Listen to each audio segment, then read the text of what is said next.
CBN Universidade, um programa dos alunos e profissionais de comunicação da Universidade Estadual da Paraíba.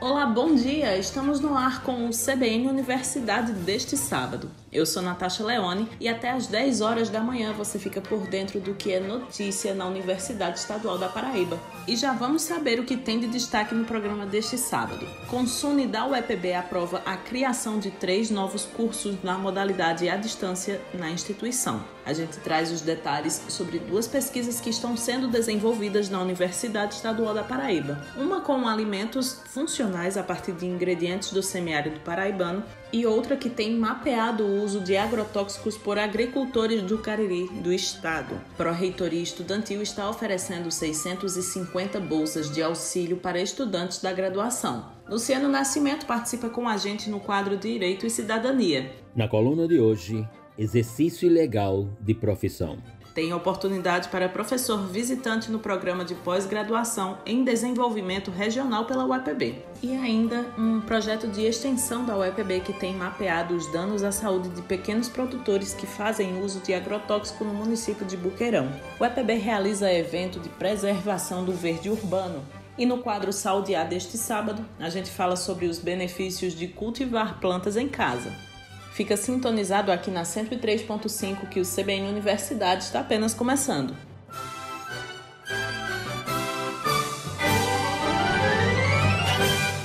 Apresentação: Natasha Leone.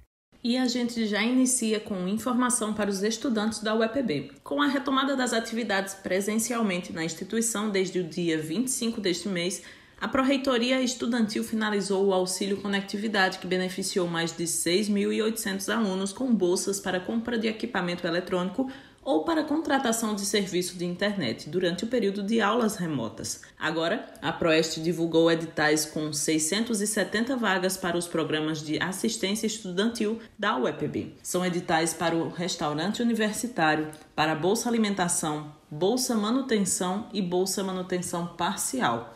As inscrições serão abertas de 9 até o dia 23 de maio.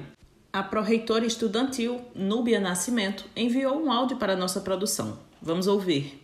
A Pró-Reitoria Estudantil informa que estamos com vários editais abertos. Edital para restaurante universitário, Bolsa Manutenção Total, Bolsa Manutenção Parcial, Bolsa Moradia para os campos onde não tem restaurante universitário, totalizando 670 vagas inicialmente. Então, a gente chama o estudante convida, na verdade, o estudante para verificar a página da UEPB. Lá na página da UEPB, você procura a Proeste, Pró-Reitoria Estudantil, e lá estão todos os editais e todas as resoluções que regem esses editais. Então, nós esperamos vocês.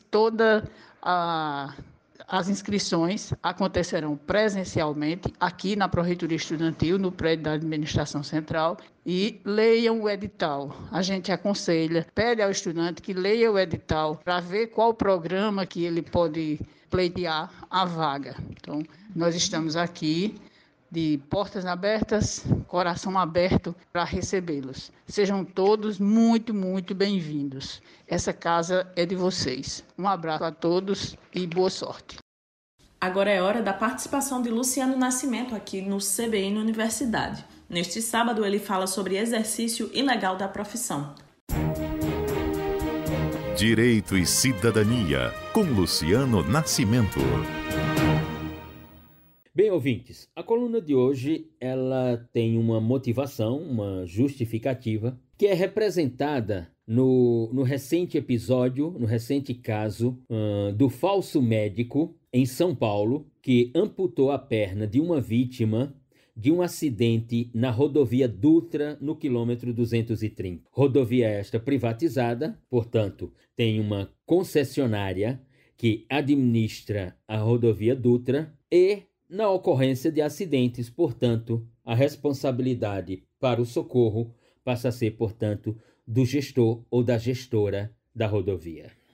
Muito bem. E assim aconteceu um acidente no quilômetro 230 da Via Dutra, como chamam os paulistas. E, para socorrer, apareceu, portanto, uma unidade móvel dessa concessionária que é a gestora da rodovia. E apresenta-se, portanto, nessa unidade móvel de saúde, um pseudomédico com 32 anos. A concessionária que administra a rodovia, portanto, tem nesse cidadão um funcionário seu. Seu nome, Gerson Livício.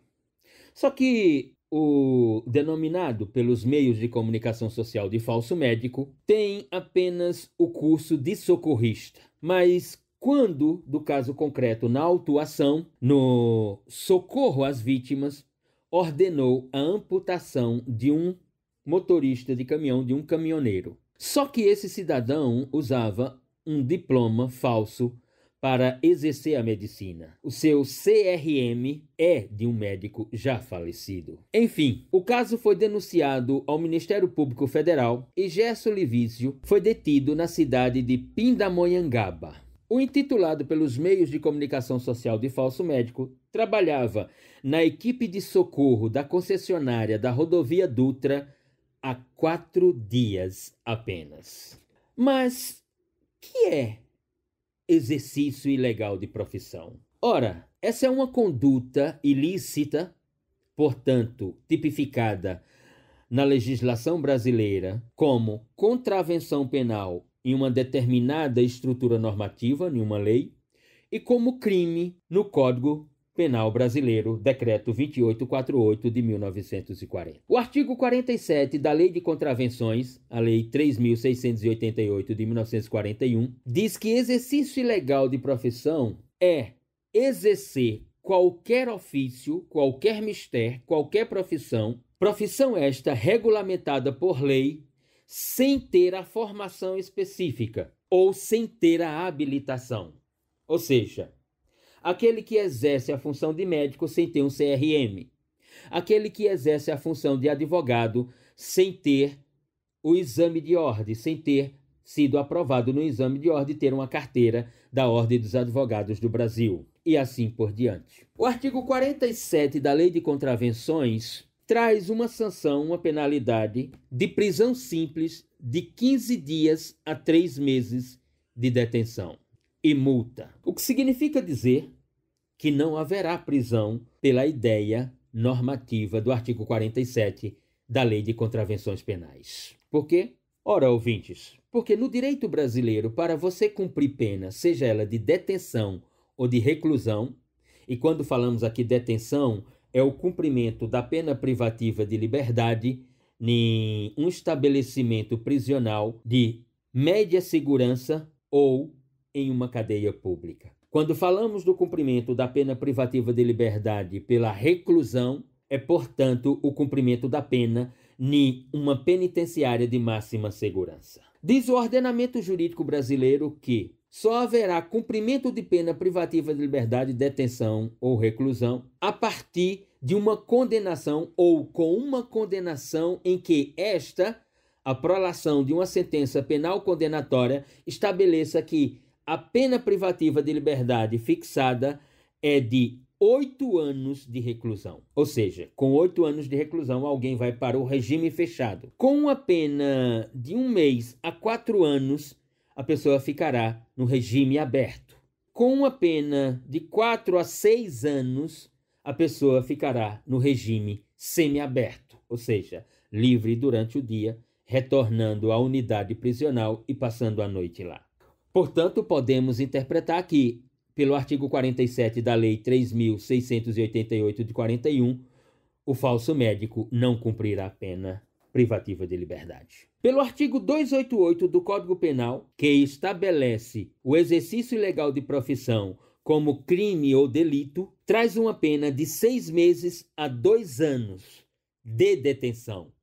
Significa dizer, de idêntica forma, que o falso médico, nesse caso, não cumprirá uma pena de prisão. Mas ainda, o parágrafo único do artigo 282 do Código Penal diz que terá uma pena de multa se o exercício ilegal da profissão foi com o fim de obter lucro. No caso em tela aqui, ou seja, do falso médico da concessionária da rodovia Dutra, não se aplica o parágrafo único do artigo 282, porque não foi para fins de obtenção de lucro, porque ele é um funcionário da concessionária, não é um médico privado, não está em uma clínica procurando obter lucro com o exercício da profissão. O que significa dizer, por outras expressões, ouvintes, de que, provavelmente, em sendo condenado, o falso médico receberá uma pena substitutiva da pena privativa de liberdade. Uma pena de proibição de frequentar determinados lugares, uma pena de limitação de final de semana, uma pena até de prisão domiciliar, enfim, alguma categoria de pena substitutiva da pena privativa de liberdade à luz da Lei 9.714 de 98. Ora, e a pessoa socorrida que teve a perna amputada e que possa ser que não fosse necessária a amputação, ela tem quais meios jurídicos, então? Se assim se caracterizar, a pessoa buscará, portanto, através de uma ação de indenização, uma recompensa financeira contra a concessionária da Via Dutra. Por outro lado, o falso médico responderá, à luz do artigo 282 do Código Penal, pelo crime de exercício ilegal de profissão com uma pena de detenção de 6 meses a 2 anos. Ou seja, uma penalidade branda, extremamente branda. Não que interpretamos que a prisão resolva os problemas de criminalidade da sociedade, mas que se deve pensar em outras formas sancionatórias e de penalidades para casos como esse, aí sim se deve pensar. Obrigada, professor Luciano, e até sábado que vem. Vamos fazer nossa primeira pausa nesta manhã de sábado. Depois de um intervalo, o CBN Universidade está de volta para falar sobre a reabertura para visitação presencial do Museu de Arte Popular da Paraíba. E ainda tem dica de português aqui no nosso programa. Fica sintonizado com a gente que voltamos rapidinho. CBN Universidade, na CBN Campina Grande.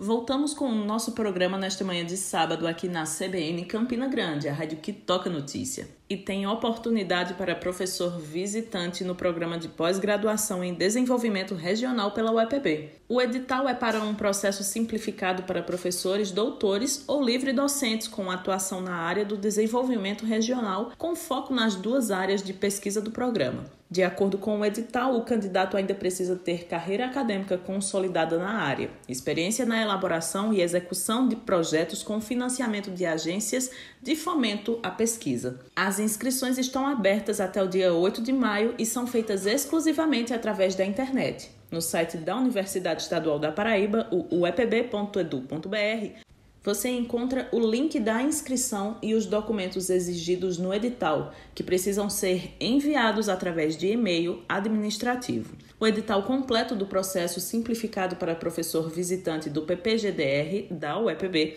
você também encontra no site da instituição. Acesse lá e confere. E a gente muda de assunto para falar sobre a retomada das atividades presenciais no Museu de Arte Popular da Paraíba, o MAP, também conhecido carinhosamente como o Museu dos Três Pandeiros. E quem traz os detalhes para a gente é o diretor do MAP, o professor José Pereira. Vamos ouvir. Na verdade, o Museu dos Três Pandeiros, nós temos uma exposição em cartaz, que é Bendita Seja, de Rebeca. É uma exposição que trata das rezadeiras e essa exposição pode ser visitada de forma agendada. Através do nosso Instagram, o interessado pode, em grupo de até 20 pessoas, pode agendar a visita, escolas também agendam e estão visitando. No momento, nós estamos temos uma curadoria organizando uma exposição para a reabertura do museu que deverá acontecer provavelmente no final de maio. A ideia é que essa exposição traga ao debate, à cena, uma discussão sobre a feira de maneira geral. os seus personagens, os seus sons, a sua história, a sua cultura, os seus artistas. Então a gente está construindo, a partir dessa narrativa da feira, enquanto uma manifestação cultural popular do povo, para uma exposição que deverá ser a reabertura do museu provavelmente no final de maio deste ano. De qualquer forma, repetindo, nós temos em cartaz no museu uma exposição, especificamente uma exposição, Bendita Seja, e que essa exposição trata de rezadeiras do Cariri, 2 rezadeiras e um rezador, e essa exposição a pessoa pode agendar pelo Instagram. Porém, também, as pessoas que passam pelo museu e desejam visitar essa exposição, também podem, no momento da chegada ao museu, pode ali agenda com os nossos monitores e pode subir para conhecer essa exposição, certo? Mas a retomada mesmo de reabrir, o museu está aberto à visitação sem necessariamente ser agendamento, provavelmente no final de maio, início de junho. E agora a gente se liga nas dicas de português com o Denis Medeiros. Português sem segredos, com Denis Medeiros. Olá, ouvintes da CBN, tudo bem com vocês? Hoje vamos falar um pouco sobre o processo de formação de palavras na língua portuguesa, que tem como os 2 principais a composição e derivação, mas também o hibridismo, a abreviação, a abreviatura, o neologismo semântico, o empréstimo linguístico e também onomatopeia. E aí a gente tem como exemplo arranha-céu, cor-de-rosa, girassol, guarda-roupa, segunda-feira. Percebe? Então, somente palavras que se juntaram. Pelo próprio significado da palavra, e é importante a gente olhar esse significado para que eu possa dali extrair o conceito e ficar mais claro o que é que acontece. E isso aí serve para a vida. Justaposição já dá a entender que as palavras vão ficar justapostas, ou seja, não vai ter perda de elementos. O processo de composição é a formação de palavras pela junção de 2 ou mais radicais, e aí pode acontecer de 2 tipos, a justaposição e a aglutinação. Por outro lado, a gente tem o processo de aglutinação, que é quando 2 palavras se unem e a omissão de algum elemento, como por exemplo, aguardente, água mais ardente. E aí, para não ficar esses 2 As juntos, fica aguardente. Boquiaberto, que seria boca aberta, boquiaberto. Né? Pernilongo, perna mais longa. Planalto, plano alto. Né? Então, a gente percebe que quando se juntam essas 2 palavras, há uma perda de alguma outra letra.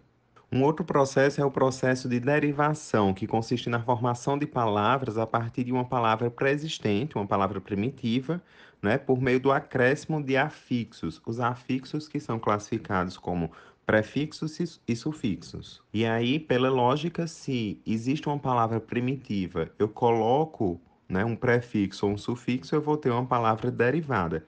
E aí, essa derivação ela vai poder ser prefixal, sufixal, prefixal e sufixal, parassintética, regressiva ou imprópria. A prefixal a gente tem quando se acrescenta um prefixo, então prever, antever, né? A sufixal quando eu acrescento um sufixo, então felizmente, rapazinho, mortalidade. E a prefixal e sufixal quando eu acrescento simultaneamente um prefixo e um sufixo, infelizmente, imoralidade, desigualdade. Na derivação parassintética, ocorre quando se acrescenta à palavra primitiva um prefixo e um sufixo de forma simultânea.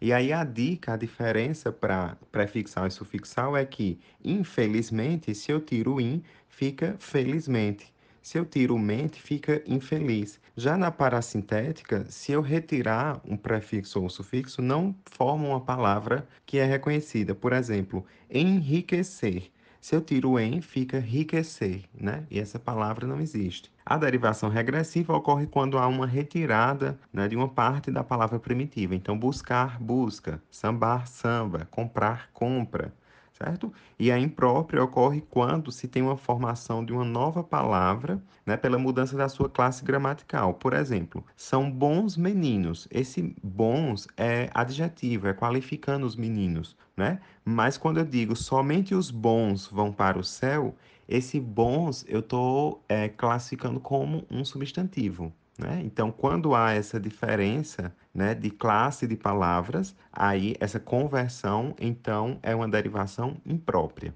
Um outro processo também é o hibridismo, que é a formação de palavras pela união de palavras de línguas diferentes. Então, na palavra automóvel, eu tenho aí o grego mais o latim. Na palavra burocracia, eu tenho o francês mais o grego. E aí, claro, a importância de conhecer a origem das palavras também, né? Temos outras duas classificações com nomes próximos, porém diferentes: abreviação e abreviatura. A abreviação, vocabulário, é uma redução, né, para uma economia linguística. Então, celular, eu escrevo cel, né? Cinema, eu escrevo cine. Motocicleta, eu escrevo moto, né? Então, eu estou economizando ali, mas permanece o significado, né, daquilo.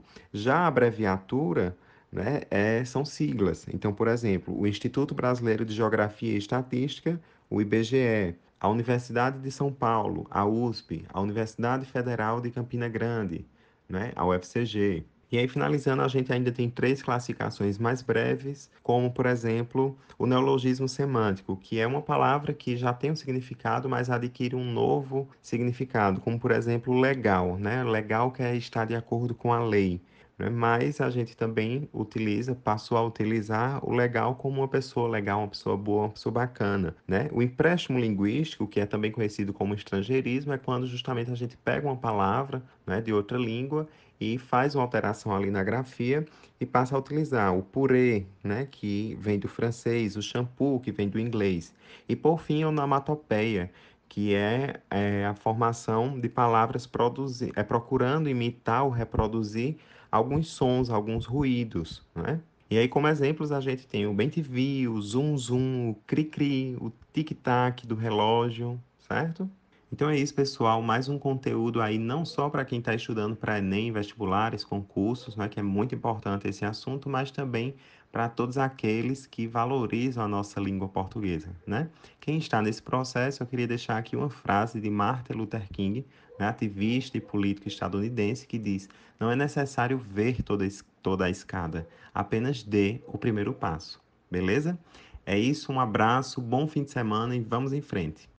Obrigada, professor Denis. E no próximo sábado, o quadro Português Sem Segredos está de volta no nosso programa. É hora de intervalo rapidinho. Daqui a pouco a gente volta para falar sobre a criação de 3 novos cursos pela UEPB na modalidade à distância. E ainda a pesquisa com alimentos funcionais a partir de alimentos do semiárido paraibano. O CBN Universidade volta já. CBN Universidade, na CBN Campina Grande.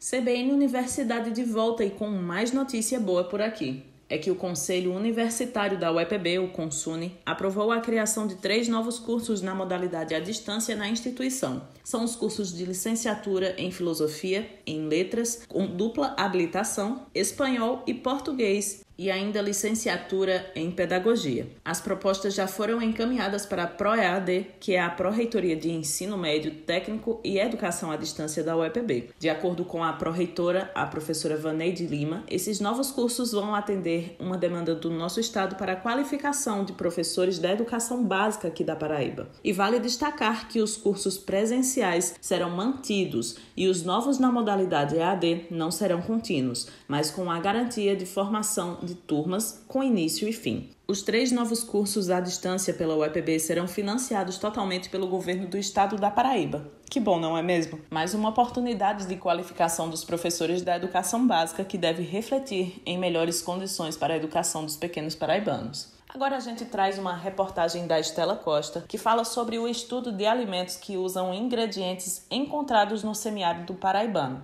São alimentos considerados funcionais e um deles usa o leite de cabra. Escuta aí na matéria. Os pesquisadores do Núcleo de Pesquisa e Extensão em Alimentos da UEPB, o NUPEA, estão avaliando elementos do semiárido nordestino para garantia de alimentos funcionais. A professora do Departamento de Farmácia, Flávia Alonso, lista alguns dos produtos que estão sendo desenvolvidos em laboratório. Nós trabalhamos com leite de cabra fermentado, bebida láctea à base de soro de queijo de cabra, sobremesa láctea fermentada e não fermentada com a adição de produtos da casca da jabuticaba, bebidas lácteas isentas de lactose adicionadas do fruto do jambolão, iogurte adicionado de outros produtos vegetais, como por exemplo o extrato do quiabo, né, como espessante de iogurtes. Muitos desses produtos, né, são elaborados com a adição de bactérias láticas nativas, que também foram isoladas da biodiversidade do semiárido, principalmente de leite de cabra e também de queijo coalho.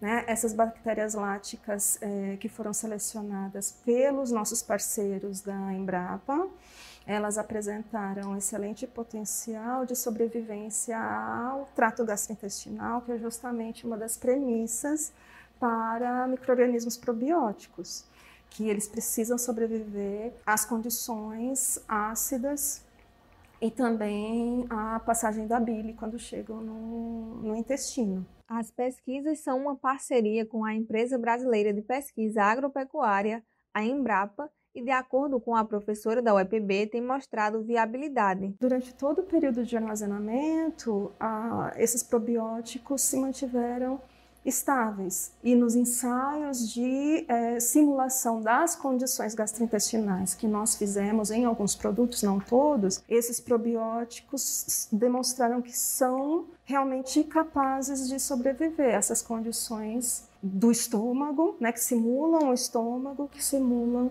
as condições do intestino. Então, provando que os alimentos que nós desenvolvemos aqui são apropriados para essas culturas e que essas culturas teriam condições de chegar viáveis ao intestino do consumidor e resultar em efeitos benéficos. Os alimentos lácteos com adição de casca de jabuticaba e do jambolão trazem vários benefícios para o organismo, como explica a pesquisadora. Esses frutos, eles são fontes de compostos fenólicos, que são importantes compostos com atividade antioxidante, que vão ajudar na prevenção, né, no combate aos radicais livres do organismo, né, que são formados por conta de estresse oxidativo, por exemplo, fumo, exposição ao sol, né, entre outros fatores que levam a danos oxidativos às células, e esses compostos fenólicos ajudam a proteger as células desses danos, minimizando o envelhecimento celular, né, ajudando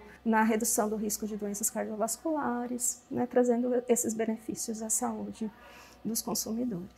O mestrando em Ciências Farmacêuticas pela UEPB, Miqueias Moraes pesquisa sobre o leite fermentado a partir do leite de cabra, agregando valor a uma potencialidade do semiárido nordestino. A nossa pesquisa está pautada em desenvolver um produto funcional e isso agregar valor principalmente aos pequenos produtores rurais. A gente utiliza como base da produção justamente o leite de cabra, que hoje tem se destacado principalmente por ser mais funcional, possuir mais nutrientes em relação, quando compara-se ao leite bovino, tem maior digestibilidade, é hipoalergênico. Então, várias características que o destaca em relação ao demais leite. Então, a gente consegue transformar, agregar valor a esse leite, transformando em um alimento funcional, adicionando probióticos, prebióticos. Então, essa é a ideia geral do projeto, trazer a universidade para o homem do campo, principalmente. Quando você conhece aquilo que você vende, conhece de verdade, sabe das informações e da riqueza daquilo que você tem, você consegue vender o produto ou agregar valor a esse produto. Isso torna mais rico. Então, por exemplo, produtores rurais que antes vendiam apenas o leite de cabra, agora eles sabem quão grande é o potencial desse leite de cabra e agora vendem um produto funcional. Então, conseguem agregar na produção de queijo, na produção de outros, de leite fermentado, por exemplo, só com informação. Então, a ideia é transformar essa tecnologia que a gente usa na universidade em uma tecnologia acessível para que o pequeno produtor ele consiga também fabricar. De acordo com o Ministério da Agricultura, o Nordeste é a região responsável por 90% da criação caprina do país. A Paraíba, no último levantamento feito pelo IBGE, tinha quase 740 mil caprinos, e isso no ano de 2020. A pesquisa da UEPB deve potencializar a criação de caprinos na região. O leite de cabra tem propriedades tolerantes em uma maior parcela da população, como afirma a pesquisadora Flávia Alonso. Para muitas pessoas, existe a alergia ao leite de vaca. E essa proteína do leite de vaca que causa alergia está ausente no leite de cabra. Então, nós temos esse benefício do leite de cabra, que ele é muito mais tolerado por uma parcela maior da população que o leite de vaca, né? Então, se nós desenvolvermos alimentos atrativos em termos de sabor, de consistência, de apelo funcional, através da adição desses frutos, através da adição desses probióticos, nós vamos criar, né, alimentos que vão trazer benefícios à saúde, né, além dos benefícios nutricionais do leite de cabra, né, e além de aumentar a aceitação, né, desse produto lácteo, né, elaborado com leite de cabra para os consumidores. A pesquisa sobre o leite de cabra fermentado ainda está em laboratório e em breve deve ser iniciada a transferência de tecnologia para pequenos criadores da região. Estela Costa para o CBN Universidade. Obrigada, Estela Costa. E falamos agora sobre a parceria de desenvolvimento produtivo entre o Ministério da Saúde, o NUTS da UEPB e a LifeMed, que é uma empresa de fabricação de equipamentos médicos aqui no Brasil. Você sabe como funcionam essas parcerias? A UEPB é pioneira na produção de equipamentos médicos através da PDP e retomou recentemente a entrega do material para várias unidades hospitalares em todas as regiões do país. E quem explica melhor como funciona essa iniciativa é a Kátia Galdino, que é professora do Departamento de Computação da UEPB e coordenadora administrativa do Núcleo de Tecnologias Estratégicas em Saúde da UEPB. Essa parceria do NUTS com o Ministério da Saúde deu início em 2015 com a assinatura de um contrato, resultado de um edital lançado pelo Ministério da Saúde, o qual o NUTS foi selecionado. Então, é uma parceria de 5 anos, mas que só começa a contagem a partir da primeira compra do Ministério. Essa compra foi feita em 2017, certo? Essas PDPs já funcionam muito bem na área de fármaco, mas na área de equipamentos médicos, essa é a primeira PDP no Brasil que conseguiu chegar à venda dos equipamentos e que deu continuidade. Então, nós do NUTS somos o primeiro núcleo do Brasil a realizar uma PDP em equipamentos médicos. O intuito dessa PDP é que uma empresa nacional ela passe para uma instituição pública de pesquisa e de ensino a tecnologia do equipamento. Tá? Em troca disso, o governo, através do SUS, compra os equipamentos sem a necessidade de uma licitação, ou seja, uma compra direta, respeitando o preço de mercado. São 5 anos de parceria. Após os 5 anos, a empresa sai da parceria e fica somente a instituição, que pode, a partir do 5º ano, passar a ser um fabricante e vender unicamente para o SUS. Tá?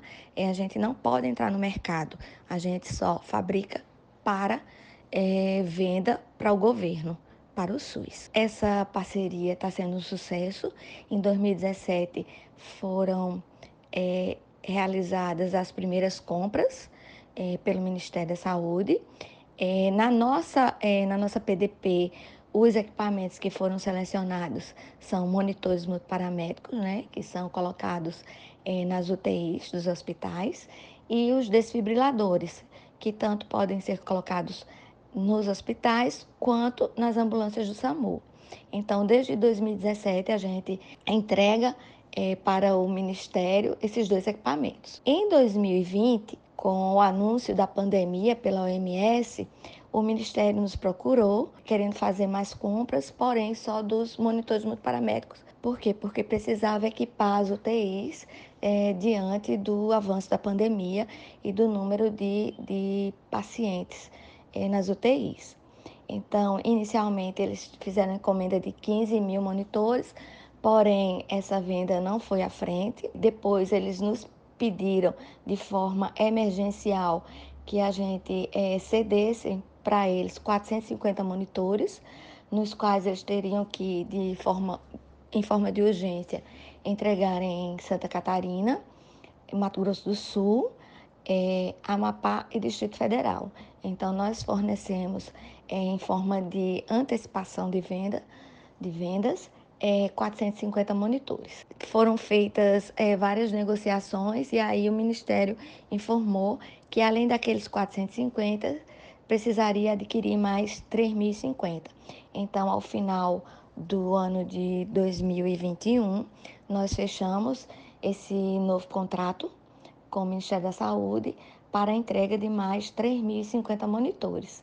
Isso é muito bom para a gente em termos de network, porque a gente consegue conversar com o pessoal das secretarias de saúde de todos os estados. A gente já temos perspectivas de novas parcerias com esses estados, né, quando a gente consegue mostrar para eles o NUTS e o que é que o NUTS desenvolve. Então, além da PDP, nós temos as perspectivas de conseguirmos parcerias com essas secretarias de Estado. Obrigada, professora Kátia. E como ela explicou aí, essa parceria tem a duração de 5 anos e segue até o mês de setembro deste ano. Porém, ainda pode ter aditivo para que o Ministério consiga comprar todo o material previsto em contrato para então fazer a transferência da tecnologia. E vamos fazer mais uma pausa no nosso programa. Na volta, a gente fala sobre a retomada da feirinha agroecológica da UEPB na central de aulas aqui em Campina Grande. E ainda, o quadro Saltear vem falando sobre os benefícios de cultivar plantas em casa. É rapidinho. CBN Universidade, na CBN Campina Grande. E a gente volta com notícia boa para os amantes de alimentação saudável. É que com a retomada das aulas presencialmente na Universidade Estadual da Paraíba, a partir da próxima quinta-feira, dia 5 de maio, volta também a tradicional feira agroecológica no hall da Central de Aulas no Campus 1, aqui em Campina Grande. Logo bem cedinho, os produtores da região já estão com as bancas montadas com produtos fresquinhos e, o mais importante, sem o uso de agrotóxicos industrializados. Na feirinha agroecológica da UEPB você encontra frutas, verduras, ovo de capoeira, hortaliças e outros alimentos produzidos por famílias de agricultores da região. E os pequenos produtores são acompanhados por pesquisadores e estudantes da UEPB que levam a tecnologia da academia para o dia a dia dos agricultores. Uma dessas iniciativas vem do projeto de pesquisa que é realizado no município de Boqueirão e faz um mapeamento dos agravos à saúde quando se faz o uso do agrotóxico. Quem tem os detalhes sobre o trabalho desenvolvido por pesquisadores da UEPB é a repórter Sandy Farias. Vamos ouvir. Quem é que não gosta daquelas frutas e verduras fresquinhas que são vendidas na feira agroecológica da Universidade Estadual da Paraíba? Com certeza todos estão com saudades das quintas-feiras no hall da Central de Aulas e dos produtos de qualidade que encantam tanto aos olhos quanto ao paladar dos consumidores da comunidade. Mas você sabe por que esses alimentos são um diferencial em meio a tantos outros que são vendidos em supermercados e feiras de maior porte? Bom, a maioria desses produtos vendidos na Quinta da Feira Agroecológica da UEPB são 100% livres de agrotóxicos, e foi pensando justamente na utilização desses agrotóxicos para o desenvolvimento dos produtos nas plantações que surgiu o projeto de pesquisa Mapeamento dos Agravos à Saúde relacionáveis ao uso de agrotóxicos em agricultores e trabalhadores rurais no município de Boqueirão, na Paraíba. A iniciativa é coordenada pela professora do curso de Agroecologia do Campus 2 da UEPB, Shirleide dos Santos. O nosso projeto ele pretende contribuir com o conhecimento científico na área dos impactos dos agrotóxicos à saúde coletiva, pretende divulgar as práticas agroecológicas e dar visibilidade à campanha permanente contra os agrotóxicos e pela vida. Os agrotóxicos são substâncias utilizadas nas atividades agrícolas e nas pastagens, com o objetivo de eliminar fungos, bactérias, prolongando assim o cultivo dos alimentos, o que resulta em produtos com uma estética mais atraente para o mercado. Porém, a prática tende a causar danos ao meio ambiente e na saúde de muitas pessoas que trabalham com agricultura, como explica a professora. Falar dos prejuízos, da utilização de agrotóxicos, a gente vai desde o meio ambiente como um todo, prejuízo para a biodiversidade, para a nossa mãe terra, porque o solo é terra, é vivo, tem vida ali, e vida que está sendo destruída pela utilização dessas substâncias e que provoca uma série de outros desequilíbrios. Para animais, sejam animais de pequeno porte, inclusive insetos, polinizadores, que são bem impactados, as abelhas, tem vários estudos mostrando o impacto da utilização de agrotóxicos nas colmeias, animais de grande porte também, e na saúde humana. Então, a saúde humana desde quem está lá no campo, que utiliza diretamente essas substâncias, ou que não utiliza, mas que está próximo, né, à utilização dessas substâncias, até quem está na cidade, que vai se alimentar, e esse alimento e a água, né, vai vir com resíduos de agrotóxicos. Então, mesmo que a curto prazo essas pessoas não apresentem algum problema de saúde, mas a tendência é que a longo prazo esses problemas eles apareçam. O projeto de pesquisa que se desenvolve atualmente no município de Boqueirão, antes de ser classificado como projeto de pesquisa propriamente dito, foi um projeto de extensão, nomeado as Ações Educativas sobre o Impacto dos Agrotóxicos e do Controle Químico de Vetores das Arboviroses no Campo e na Cidade. Agora, durante a pandemia, as atividades tiveram que ser desenvolvidas em um formato diferente. A gente ficou nesses últimos 2 anos realizando a pesquisa através dos bancos de dados virtuais, né? Alguns dados que a gente já tinha coletado de entrevista, a gente ficou trabalhando esses dados, e a parte da pesquisa em prontuários e voltar a fazer as atividades que, inclusive, né, junto com o projeto de extensão, porque a gente não separa, né? Então, pesquisa, extensão e ensino andam juntos nesse projeto. Muita coisa a gente foi deixando para ser desenvolvida agora nesse ano, né, com a possibilidade, né, de tanto ter uma maior parte da população já vacinada, quanto a gente mesmo, né, se sentir seguro para voltar a desenvolver as atividades de campo. A redução no uso de agrotóxicos diminui os agravos que podem causar à saúde e ao meio ambiente. Então, escolha produtos agroecológicos. Assim, sua saúde fica em dia e você previne problemas futuros. E para quem faz parte do Campus 1 da UEPB, eu tenho um spoiler. A Feira Agroecológica toda quinta-feira está voltando. Sandy Eloise Farias para o CBN Universidade.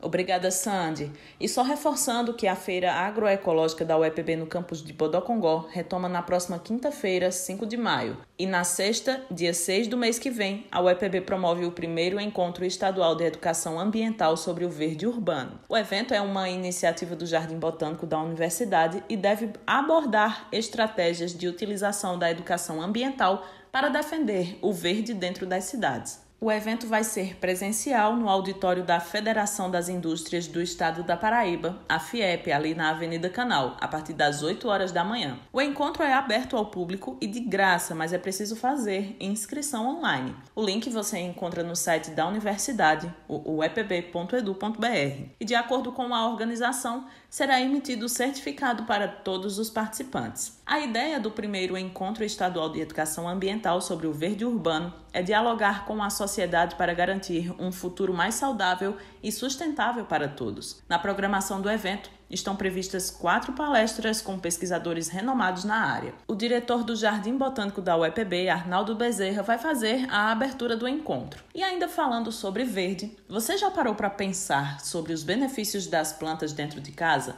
E como elas podem mudar para melhor o dia a dia da família? Se liga no quadro Saúde A deste sábado. Saúde A, com Lucielen Lima. Olá, tudo bem? Na nossa coluna Saúde A, a gente costuma falar bastante sobre alimentação, mas ainda dentro da proposta de trazer temas relacionados à saúde, hoje vamos falar sobre os benefícios de ter plantas dentro de casa. Sim, é algo que traz muitos ganhos à saúde e ao bem-estar, 2 coisas que estão completamente interligadas. A gente viu que a pandemia despertou em muita gente a vontade de cuidar de plantas. Encher as casas de verde virou uma tendência, né? A gente viu isso. Quem não tinha plantinhas passou a ter. E quem já tinha, como é o meu caso, passou a ter ainda mais.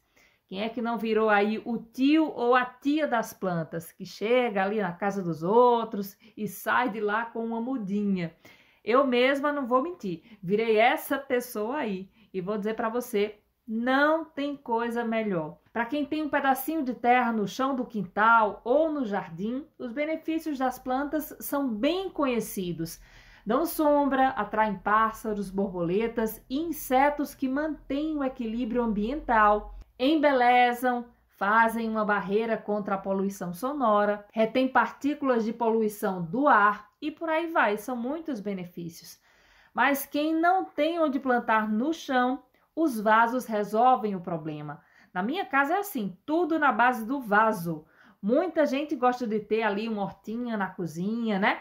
No meu caso, a horta não deu certo. Ainda não peguei o jeito, as plantinhas acabaram morrendo, mas vou tentar de novo e você pode tentar aí na sua casa. Porque, olha, um manjericão fresco colhido do pé na hora da refeição é algo impagável. Olha, para você que pergunta o que é que faz para ter plantas dentro de casa, de modo geral, depois que você coloca ali no vaso da forma correta, elas não vivem fazendo sujeira e dão pouquíssimo trabalho na rotina. Para quem não tem muito tempo de regar, quem é que tem tempo hoje em dia, né? Pode optar por plantas que precisam de pouca água, como os cactos e as suculentas. Mas no caso delas, olha, é preciso ter um cantinho que pegue sol, aquele sol direto, como uma janela ou uma varanda. Mas se você não tem essa área com sol direto, mas tem um espaço com boa iluminação, pode optar por uma jiboia. Jiboia é um tipo de planta. Numa estante do escritório, por exemplo, deixando os ramos caírem. Eu acho lindo. Uma costela de Adão, que é um pouco maior e pode ficar tanto ali no chão quanto suspensa. Ou uma samambaia, que já é bem conhecida e fica linda numa prateleira da cozinha, por exemplo, ou da sala. São plantas resistentes e fáceis de cuidar. Necessitam de 1 ou 2 regas por semana, a depender do clima. E a adubação ali a cada 3 meses, adubos que você compra até em supermercado mesmo. Tem também plantas hidropônicas que não precisam de terra, são cultivadas dentro da água. E aí é só trocar a água desse vaso toda semana ou de 10 em 10 dias. E ainda tem uns tipos de arranjos chamados kokedama, que é um tipo de bola de musgo, digamos assim, onde a planta é colocada. Nem de vaso precisa, para você ter uma ideia. Outra vantagem é que é só necessário colocar água 1 vez por semana, dependendo do seu ambiente e da planta. Cuidar de plantas, minha gente, é algo considerado extremamente terapêutico, comprovado pela ciência. Várias pesquisas comprovam isso. Estimulam o bem-estar, acalma e aumenta emoções positivas, imunidade, sensação de conforto, relaxamento, criatividade e autoestima. Em contrapartida, ajuda a afastar nervosismo, raiva, estresse e até ansiedade, tão comum esses dias. Tem inclusive pesquisas que mostram que ao proporcionar esses benefícios psicológicos, as plantas ajudam a melhorar o relacionamento entre os moradores da casa. Incrível, né?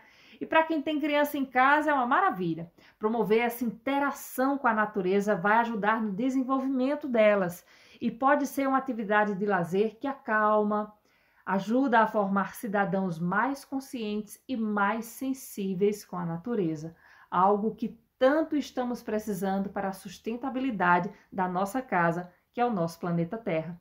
Então é isso. Vamos cultivar o bem-estar na nossa vida, nos conectar com a natureza e contribuir com um meio ambiente melhor para todo mundo. Um grande abraço e até a próxima! Obrigada, Lucielen. E eu amo cuidar das plantinhas na minha casa. Faça você esse exercício, é viciante. E é com essa dica do Sal de Ar que encerramos o CBN Universidade deste sábado. Eu agradeço a audiência de todos vocês que sempre nos acompanham aqui nas manhãs de sábado. Para quem perdeu algum pedaço do nosso programa, a partir do meio-dia ele já vai estar disponível na TV UEPB no YouTube. O CBN Universidade teve a minha apresentação, Natasha Leone. Na produção e reportagem tivemos a Sandy Farias e Estela Costa, com edição e finalização de Isis Coelho e Apolo Ricarte, direção de Poppo Lucena. O CBN Universidade é uma produção da Coordenadoria de Comunicação da UEPB, através da parceria entre a Universidade e a Rádio CBN Campina Grande. A gente volta semana que vem a partir das 9 horas da manhã e desde já você é o nosso convidado. Até sábado que vem. CBN Universidade, na CBN Campina Grande.